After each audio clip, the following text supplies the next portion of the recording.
Bonjour, merci de regarder cette nouvelle vidéo. Aujourd'hui, nous allons parler de notre statut en Christ. En Christ, je ne suis pas un pécheur pardonné, je suis une nouvelle créature. 2 Corinthiens 5, 17 nous dit, « Si quelqu'un est en Christ, il est une nouvelle créature. Les choses anciennes sont passées, voici, toutes choses sont devenues nouvelles. » Par conséquent, quand Dieu nous voit en Christ, il ne voit pas de grands pécheurs pardonnés. Dieu me voit, il ne voit pas un grand pécheur pardonné, il voit une nouvelle créature.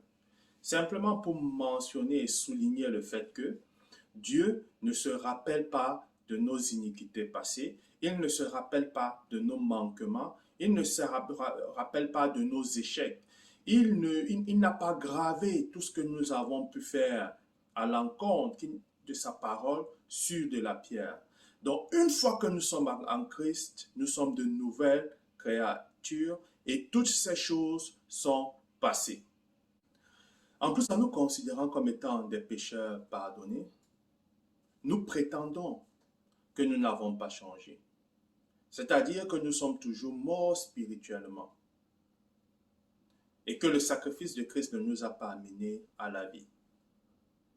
Je le dis pourquoi? Parce que lorsqu'un condamné, un meurtrier par exemple, est gracié par un décret présidentiel, donc lorsqu'il reçoit la grâce présidentielle, il demeure toujours un meurtrier. Son meurtre n'est pas effacé. Partout où il ira, on dira le meurtrier qui était gracié. Ou alors, lorsque nous prenons le cas du fils prodige, aussi dans un prodigue dans la Bible, ce fils, lorsqu'il est revenu vers son père n'a pas dit, mettez-lui la tunique du fils qui a trahi son père et qui était pardonné. De plus, dans Jean chapitre 1, verset 12, il est écrit, « Mais à tous ceux qui l'ont reçu, à ceux qui croient en son nom, elle a donné le pouvoir de devenir enfants de Dieu, lesquels sont nés non du sang, ni de la volonté de la chair, ni de la volonté de l'homme, mais de Dieu. » En lisant ce passage, nous comprenons et nous voyons très clairement que nous sommes nés de Dieu. Par conséquent, si nous sommes nés de Dieu, il est clair que nous sommes vivants et que nous ne sommes plus morts. Donc nous ne pouvons pas prétendre que nous sommes des pécheurs pardonnés, car nous sommes des nouvelles créatures, nées de Dieu, vivant pour Christ. Dans 1 Jean 5, 18, il est écrit, « Nous savons que quiconque est né de Dieu ne pêche point. Mais celui qui est né de Dieu se garde lui-même et le malin ne le touche pas. » Par conséquent, celui qui est né de Dieu ne pêche point, donc ne pourrait être appelé pécheur, mais il a la responsabilité de se garder lui-même. Comment se garder soi-même? Je dirais en lisant la parole de Dieu, en étant attaché à la parole de Dieu. Et dans Hébreux, chapitre 4, verset 12, il est écrit, « Car la parole de Dieu est vivante et efficace, plus tranchante qu'une épée quelconque à 2 tranchants, pénétrante jusqu'à partager âme et esprit, jointure et moelle. Elle juge les sentiments et les pensées du cœur. » C'est la raison pour laquelle, à chaque fois que nous lisons la Bible, nous constatons et nous remarquons qu'en lisant les mêmes versets, parfois nous avons de nouvelles révélations. Comment cela s'explique-t-il? Ce verset nous donne une clé. Et il nous fait savoir que la parole de Dieu, qui est plus tranchante qu'une épée à double tranchant, permet de partager âme et esprit. Donc, à chaque fois que nous lisons la Bible, la parole de Dieu, petit à petit, crée une séparation entre notre âme, qui représente la chair, et notre esprit, qui est de Dieu.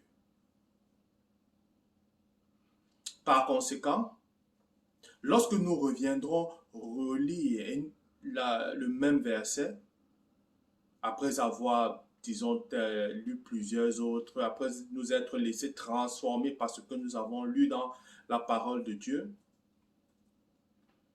notre esprit sera préparé à recevoir un peu plus et le Seigneur va nous accorder cette nouvelle révélation. C'est la raison pour laquelle il est important de lire la Bible et de la lire abondamment, régulièrement, d'être en contact permanent avec la parole de Dieu tout au long de la journée. En effet, Dieu ne change pas.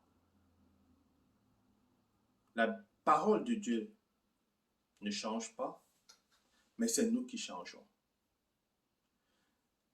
C'est moi qui change, c'est toi qui changes en lisant la parole de Dieu. Plus nous la lisons, et plus elle nous transforme en séparant notre âme de notre esprit. Façon de dire qu'elle nous transforme en limitant l'impact de la chair sur nous, sur qui nous sommes, parce que nous sommes d'abord esprit, car nous sommes nés de Dieu et que Dieu est esprit.